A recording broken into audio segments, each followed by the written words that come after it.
Okay, now this set of hands has been chosen to show you the other types of contract that might be played in the Doppelkopf game. So, let's assume that I've dealt again. So I'm over here.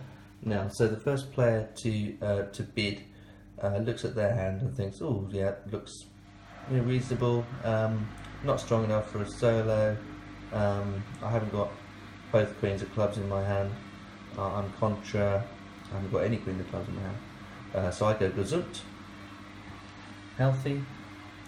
Next player looks at their hand, oh look, I've got both queens of clubs, so if I just bid gesund on this hand and then just played normally, I'd basically be in partnership with myself, yeah? That would be called a silent solo, because you're basically playing against the other three players.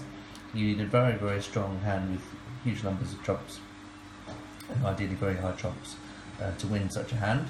You don't have that here, so you shouldn't do that, in which case you need to register a reservation, because you don't want to play a normal game, you want to play what's called a marriage with another player, otherwise you don't want to play solo. So you would say Vorbehalt or reservation. This player over here looks at their hand, they haven't got anything special there, so they would just say gesund, they want to play an ordinary game, although it won't be an ordinary game now, we know that, because there's already one reservation. Now this player looks at their hand and they think, well, it's got some nice aces and tens, but it's only got 3 trumps. See that, the 2 queens and the jack. Now if you have 3 or fewer trumps, you are able to play a special contract which enables you to swap out those cards in your hand, called poverty or Armut. But before you can say that, you also need to say reservation. So I'd say Vorbehalt here as well. So we have 2 reservations, one over here, one over there. So what then happens is that each player states what kind of contract they want to play, in which case in order around the tech dealer. So firstly this player says Hochzeit or marriage, because they want to play that contract, having got the 2 queens of clubs. This player over here says Armut or poverty, and actually poverty takes precedence over Hochzeit if no one's played a solo, yeah. So with no solo games, but with those 2 games, Armut takes priority. So basically this player now needs to find out whether anybody wants to play with as their partner. So starting on the left of the player that's declared Armut, each of the other players says whether they want to play with the player who's declared poverty or not. And so basically you need to have a lot of trumps in your hand to do this.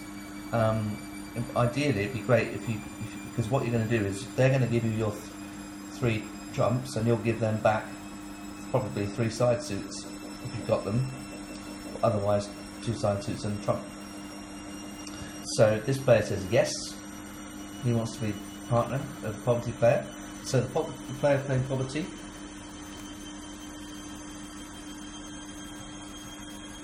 hands those 3 cards across.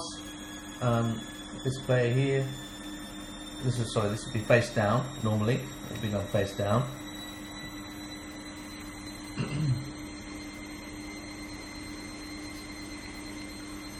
And he's going back into trumps.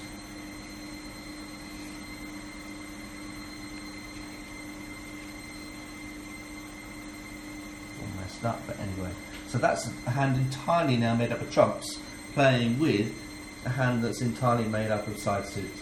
So what that means is that whenever this player thinks that the high enough trump is being played by this player, or will be played, they can discard their aces and tens on those tricks. So actually, it's a surprisingly easy contract to win sometimes. So you start off with a horrible rubbish hand, but if somebody actually takes you up on it, that's usually because they've got a lot of trumps, and you can then go on to win it.